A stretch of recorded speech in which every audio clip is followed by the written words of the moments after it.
Comment ça va ce matin? Vous dormez encore ou... Bien? Vous savez ce qu'on va parler ce matin? Ce que je vais parler? Vous suivez un peu les réseaux sociaux? Non, pas celui de l'église. Ah, voilà. Il y a quelqu'un qui sait? Colline, tu sais? L'amitié. Exactement, ce matin, je vais vous parler de l'amitié. Pour faire un petit test, j'ai mis qu'est-ce l'amitié? J'ai mis sur Instagram, sur mon profil personnel. Je fais pas de la pub, hein, je vous dis juste ce que j'ai fait. Et j'ai mis qu'est-ce l'amitié? Et il y a entre 10 et 15 personnes, pas beaucoup de personnes, bon, quand même 10-15 personnes qui m'ont envoyé des messages perso, qui ont répondu sur mon Instagram. Et c'était vraiment très intéressant. Il y avait des réponses spirituelles ou des réponses un peu moins spirituelles, style boire un verre avec la personne. Mais ça fait partie aussi de l'amitié, on est d'accord. Mais il y avait encore d'autres choses. Je vais vous faire un peu la liste. Il y avait la loyauté, le cœur à cœur, se sentir soi-même avec la personne, donc être authentique, être présent pour l'autre, avoir confiance en l'autre, ne pas juger l'autre et ne pas être jugé par l'autre, faire quelque chose sans attendre quelque chose en retour, donc l'altruisme, avoir des délires avec la personne, passer des moments de joie, se soutenir mutuellement, être disponible, avoir un vis-à-vis honnête.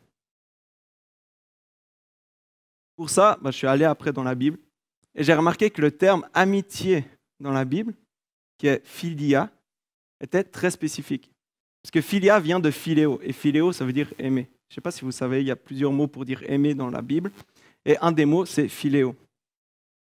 Donc nous pouvons voir que l'amitié n'est pas forcément juste quelque chose, ah ouais, je suis ami sur Facebook, clique. C'est vraiment quelque chose de fort, de profond, de même puissant, de quelque chose qui est tiré de l'amour tout de même. Puis ce matin, nous allons voir un texte où il y a des amis, où il y a justement ces philia. Je vous invite à ouvrir vos Bibles. Je vous laisse prendre vos Bibles sur votre natel, dans votre sac, tout ça. On va voir l'histoire de Marc 2, le début de Marc 2. Quelques jours après, Jésus revint à Capernaum. On a appris qu'il était à la maison, et un si grand nombre de personnes se rassemblèrent qu'il n'y avait plus de place, pas même devant la porte. Il leur annonçait la parole. On vint lui amener un paralysé porté par 4 hommes. Comme ils ne pouvaient pas l'aborder à cause de la foule, ils découvrirent le toit au-dessus de l'endroit où il se tenait et descendirent par cette ouverture le brancard sur lequel le paralysé était couché. Voyant leur foi, Jésus dit au paralysé, Mon enfant, tes péchés te sont pardonnés. Il y avait là quelques spécialistes de la loi qui étaient assis et qui se disaient en eux-mêmes, pourquoi cet homme parle-t-il ainsi? Il blasphème. Qui peut pardonner les péchés si ce n'est Dieu seul? Jésus sut aussitôt dans son esprit qu'ils raisonnaient ainsi en eux-mêmes et leur dit, pourquoi raisonnez-vous ainsi dans vos cœurs? Qu'est-ce qui est le plus facile à dire aux paralysés? Tes péchés sont pardonnés, ou lève-toi, prends ton brancard et marche. Afin que vous sachiez que le Fils de l'homme a sur la terre le pouvoir de pardonner les péchés, je te l'ordonne, dit-il au paralysé, lève-toi, prends ton brancard et retourne chez toi. Aussitôt il se leva, prit son brancard et sortit devant tout le monde, de sorte qu'ils étaient tous très étonnés et célébraient la gloire de Dieu en disant, nous n'avons jamais vu rien de pareil. Vous savez, il y a un truc que j'ai appris avec Léo, c'est imaginer les situations dans lesquelles les gens étaient à cette époque-là, dans l'histoire. Du coup, on va faire un petit exercice. On va suivre ses amis, ses 5 amis. Donc les 4 plus le paralysé. Ses 5 amis. Donc au tout début de l'histoire, on ne sait pas comment ils ont su que Jésus était là. On ne sait pas quelle était leur discussion. Du coup, je vous propose 2 scénarios. Imaginez un peu avec moi. Scénario numéro 1. Ils discutent, tout ça, d'un coup. Puis d'un coup, il y a un des 4 potes du paralysé qui dit « Hé, il y a Jésus qui est là, il guérit des malades, il chasse des démons, il y a des paralysés qui remarchent, tout ça. C'est incroyable. Est-ce qu'on y va, on y va ?» Puis l'autre, il dirait au paralysé « Mais imagine, tu pourrais enfin être guéri, tu pourrais avoir une vie professionnelle, tu pourrais éviter d'être dans la peur financièrement du lendemain, tu pourrais même fonder une famille, tu pourrais faire ci, tu pourrais faire ça, tu pourrais faire plein de choses. Imagine un peu comment ta vie pourrait changer. » Il n'y avait pas les aides à l'époque. Le paralytique aurait été enthousiaste, mais il va faire « Allez, go, on y va. » Scénario numéro 2. Le paralytique, aurait appelé ses amis et puis dit, ah les gars, il y a Jésus qui est là, on y va, il guérit, il chasse des démons, il fait tout ça. J'aimerais que vous m'ameniez pour que je demande la guérison. Et là, les 4 amis auraient fait, ouais, c'est clair, allez, vas-y, on te porte jusqu'à là-bas, puis on rêve que tu puisses vivre justement une vie qui est justement stable, qui est bien, qui est meilleure, que tu n'as pas besoin de faire l'aumône, tu pourras travailler. Maintenant, les paralysés sont avec, plutôt les 4 potes sont avec le paralysé. Imaginez un peu 2 secondes la tête du groupe quand ils arrivent devant la maison où elle est cernée par tout le monde. Qu'est-ce qu'ils ont fait? Ils ont continué. Ils ont fait, go, on traverse la foule. Du coup, ils ont traversé la foule. Ils n'ont pas fait demi-tour. Ensuite, la porte était bouchée. Du coup, allez, on monte sur le toit. Qui a déjà porté un brancard ici avec quelqu'un dessus? Levez la main. Ah, vous savez que ce n'est pas forcément léger. Hein. Surtout selon qui es-tu. Hein. Il ne faut pas se cacher. Donc là, espérons pour les gars qui ont porté, espérons qu'il y avait un petit escalier pour le toit. Mais imaginons qu'il n'y avait pas d'escalier. Et puis même, porter un gars monter sur un toit avec un escalier, c'est quand même déjà assez lourd. Donc là, s'il n'y avait pas d'escalier, ils devaient encore le monter dessus. Et là encore, ils sont juste sur le toit. Entre nous, moi, je serais déjà en haut. Pour ceux qui me connaissent, j'ai des problèmes de dos, je serais cassé en deux.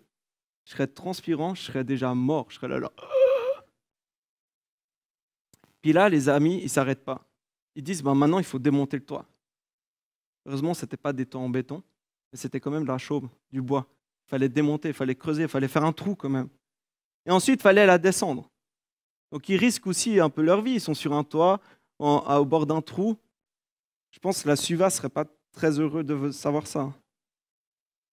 Et là, ils descendent leur ami en bas.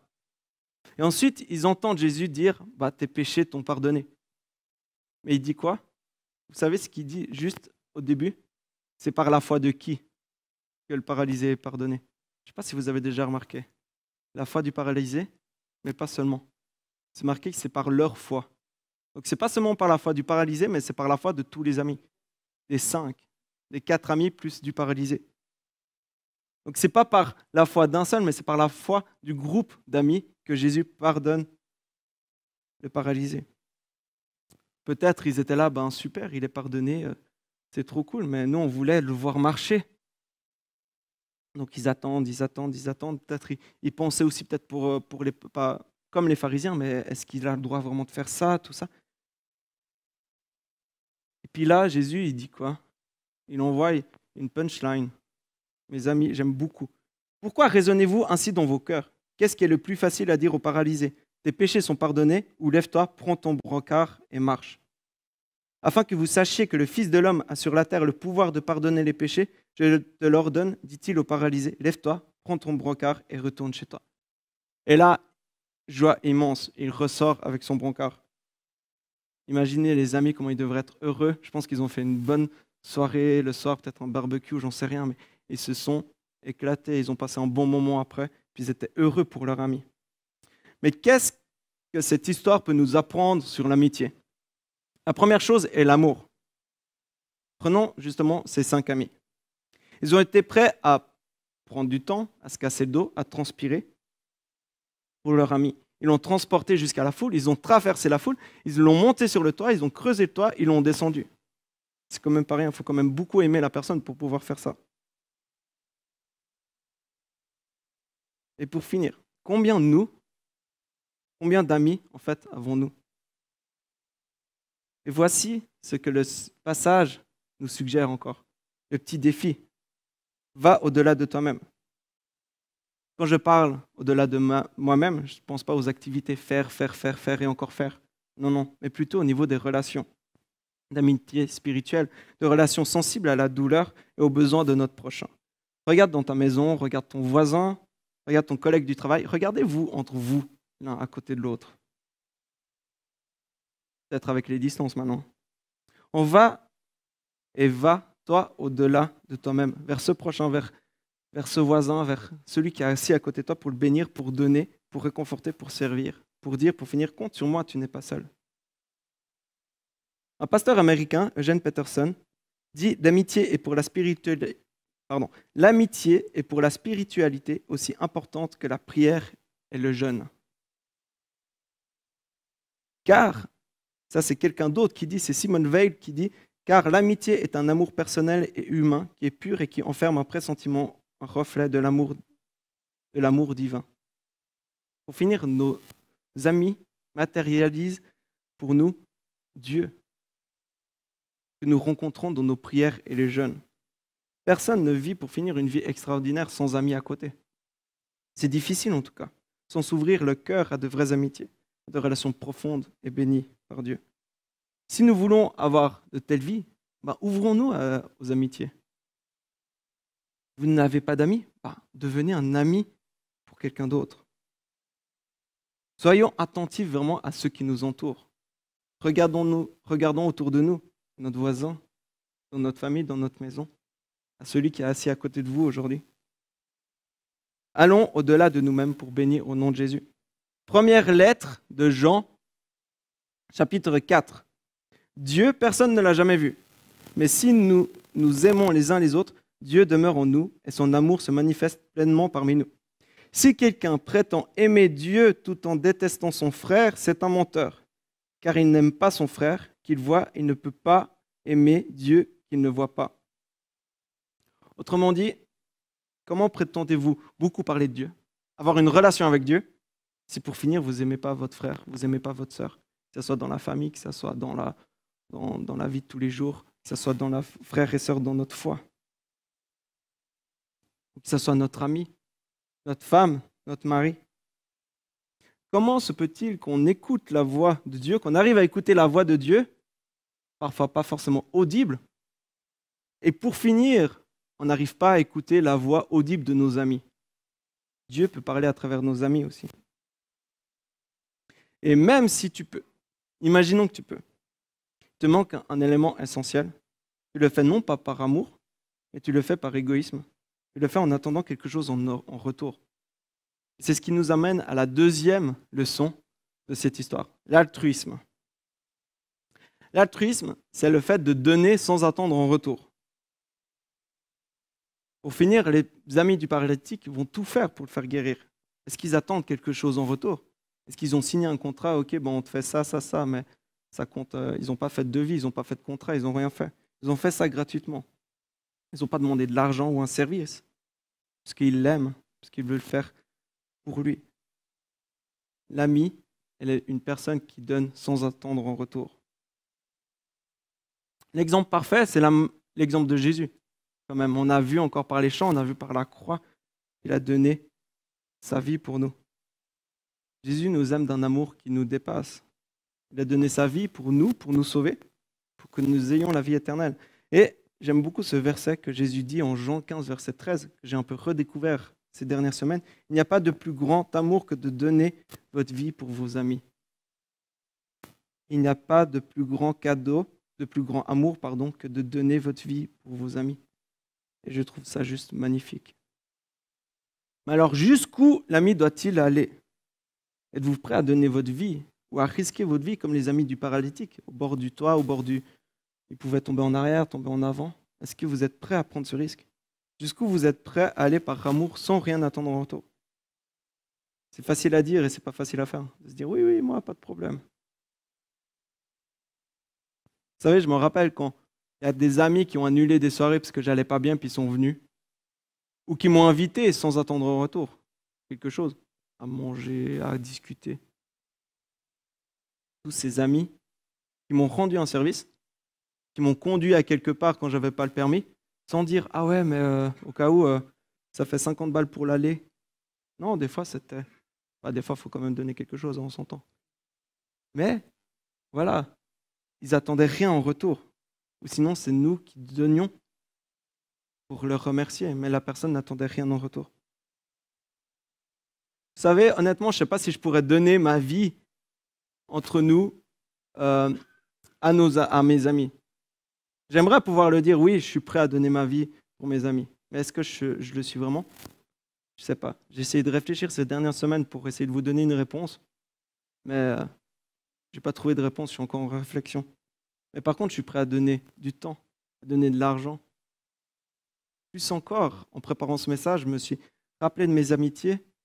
Je me suis dit, mais pour cette personne, j'ai envie de faire encore un pas plus loin, l'aider. Je me rappelle du livre de Joël Dicker, je ne sais pas si vous connaissez, un écrivain suisse, Les derniers jours de nos pères. J'ai énormément aimé ce livre. Et c'était dingue comment c'était des militaires. Ils s'entraînaient pour aller à la Deuxième Guerre mondiale. Ils étaient en Angleterre. Pendant l'occupation française, ils étaient lâchés en France pour aider la résistance. Et en gros, quand ils s'entraînaient ensemble, il y a une amitié qui naissait, il y a quelque chose qui naissait, quelque chose de fort. Puis là, justement, ils sont allés jusqu'à donner leur vie pour les amis. Puis même pour des gens qu'ils ne connaissaient pas. C'est magnifique, je vous encourage vraiment à lire. C'est vraiment une belle histoire d'amitié.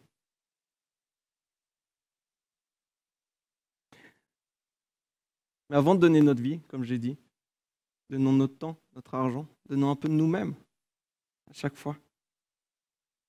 Et si votre conjoint est votre ami, mais amen, que Dieu vous bénisse vraiment grandement. Construisez cette relation d'amitié entre égaux. Invoquez la bénédiction de Dieu sur votre relation conjugale afin que vous puissiez vous voir comme des égaux dans la présence de Dieu. J'aime beaucoup Simone Veil qui dit ceci, il n'y a pas d'amitié dans l'inégalité. Et j'ai trouvé ça vraiment juste, que ce soit en couple ou entre amis. Pour finir, s'il y en a un qui est au-dessus de l'autre, ce n'est pas une amitié. Peut-être que vous dites, ah, mais moi, je n'ai pas d'amis. Ça peut arriver. Un conseil, comme j'ai dit avant, allez vers une personne. Et dites, mais j'ai envie de t'aider, j'ai envie de te donner de l'amour, j'ai envie de te donner mon temps, j'ai envie de te donner de l'argent, j'ai envie de te connaître plus. Vous savez, des fois, on est un peu timide, on a un peu peur. Moi aussi, des fois, je suis là, mais je ne sais pas trop si j'ai envie de connaître cette personne. Je suis pasteur, et puis là, d'un coup, je me dis, mince, j'ai dit ça à l'église. Non, mais si, j'aime les gens, j'ai envie d'aller, mais des fois, je suis un peu retenu, c'est normal. Je suis vraiment reconnaissant vers Dieu des amis que j'ai dans ma vie, qui m'ont beaucoup aidé. Je me rappelle une fois, justement, j'ai appelé mes potes, j'ai fait, écoutez les gars, là je suis vraiment dans le mal, ça ne va pas du tout. J'ai besoin de votre aide, j'ai besoin que vous soyez là pour moi. Est-ce que vous êtes là ce soir? Est-ce que c'était la première fois que je faisais ça? Et pour moi, c'était un grand pas d'humilité de pouvoir faire ça. Et j'ai fait ce pas. Et puis ils ont dit, mais pas de problème, on est là ce soir, tout ça. Ils ont essayé de se libérer comme ils pouvaient. Puis il y en a un qui m'a dit, ah bah désolé, moi j'arrive pas à me libérer, j'arriverai trop tard, c'est trop chaud. Je lui ai pas dit genre, ah bah toi t'es un mauvais ami, t'as pas fait. Non, je lui ai dit, bah c'est pas grave, t'inquiète. C'est normal. Tu as une vie aussi à côté de moi. Tu n'es pas là à 100% pour moi. Non plus, une amitié, c'est pas ça. Rappelez-vous, il n'y a pas d'amitié dans l'inégalité. Des fois, on n'ose pas demander aussi. Des fois, ça demande un pas. Puis ça, je vous encourage, en tout cas, dans ce moment-là où j'ai dû m'humilier et puis dire, genre, bah, j'ai besoin de vous. Je suis allé. Peut-être le paralytique aussi. Si on était dans le scénario numéro 2, si vous vous rappelez, peut-être il a dû faire ça aussi. Bah, les gars, j'ai besoin de votre aide là. Je ne peux pas aller tout seul. Pourtant, il l'a fait.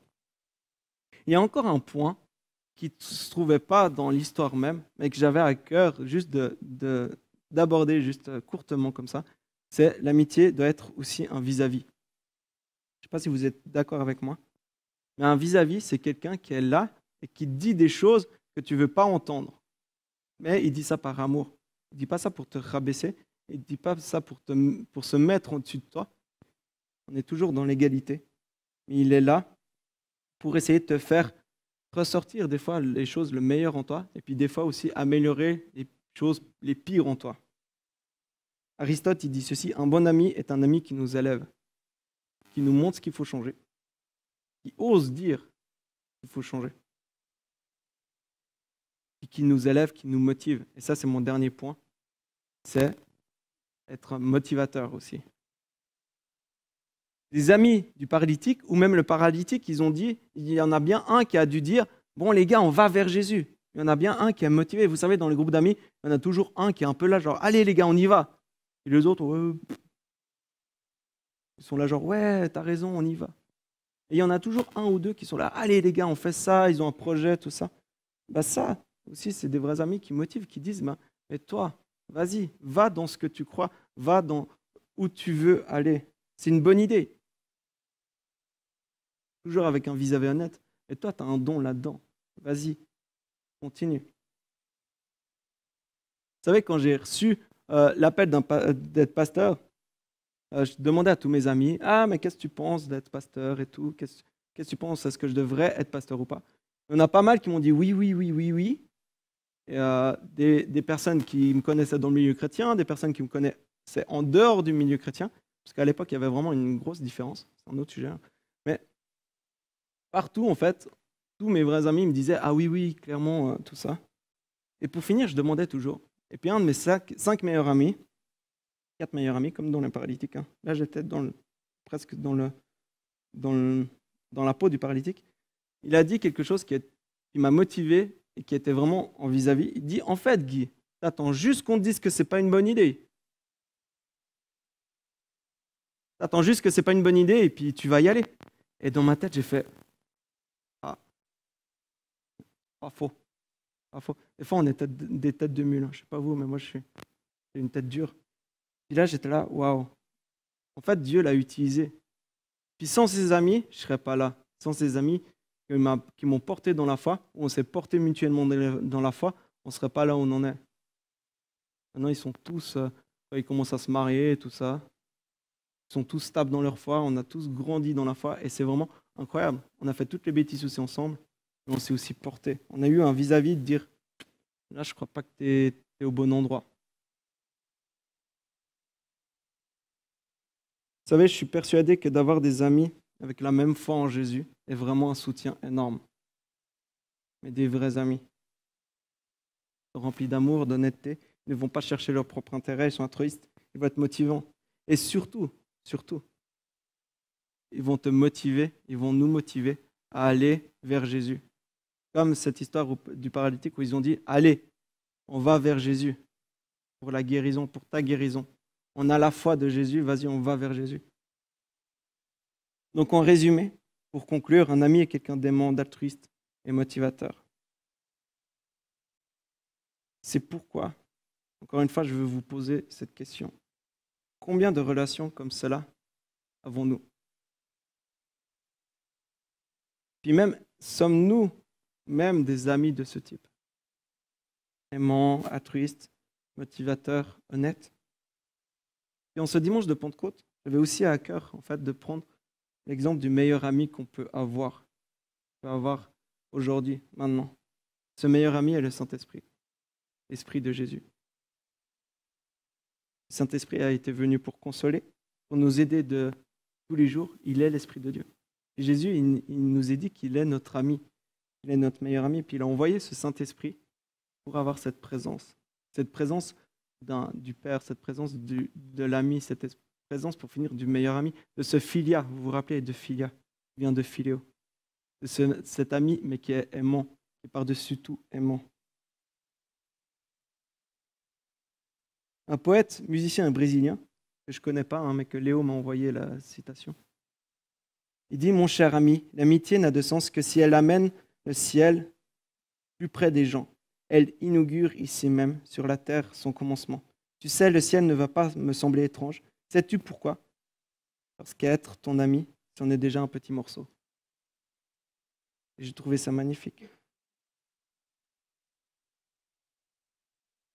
Je vais juste vous laisser quelques questions pour cette semaine, pour peut-être cet après-midi, ou peut-être pour à midi dans vos discussions en famille ou entre amis. Pour finir, mais que serait l'Église, en fait, sans cette communion des frères et sœurs? Que serions-nous aussi sans la personne qui se trouve à côté? Repensez à tous vos amis qui sont passés vers vous, qui vous ont dit des choses justes ou qui vous ont motivé, qui vous ont dit « Allez, go !» Je vous invite aussi à prier pour ses amis, à prier pour ceux qui ont besoin, et à prier, dire genre, Seigneur, j'ai envie de prier pour cet ami, pour lui, pour elle, que tu puisses agir dans son cœur, que tu puisses le transformer, que tu puisses le convertir, que tu puisses te montrer à lui. Puis aussi, prions aussi de se dire, Seigneur, comment puis-je être un ami selon ton cœur? Aide-moi à changer peut-être certaines choses. Aide-moi à me montrer aussi. Comment je dois faire devant quelqu'un. Ou aide-moi à reconstruire peut-être des morceaux d'amitié qui sont cassés. Et dans vos prières, je vous invite à cette citation aussi que j'aime beaucoup. Il dit, prier, ce n'est pas s'écouter parler, mais en venir à se taire, à demeurer dans le silence et l'attente jusqu'à ce que l'on entende Dieu. Ne faisons pas des monologues en prière. Je voulais vraiment vous inviter cette semaine à faire ça. Prions tous ensemble pour cette semaine. Seigneur, aide-nous à être un ami selon ton cœur.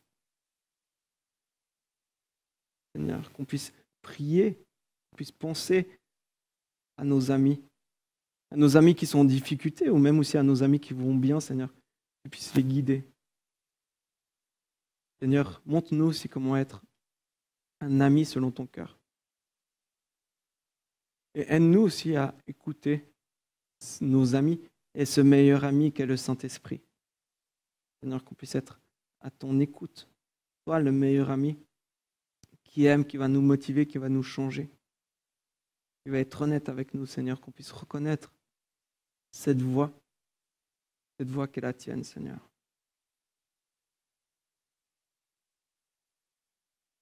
Amen.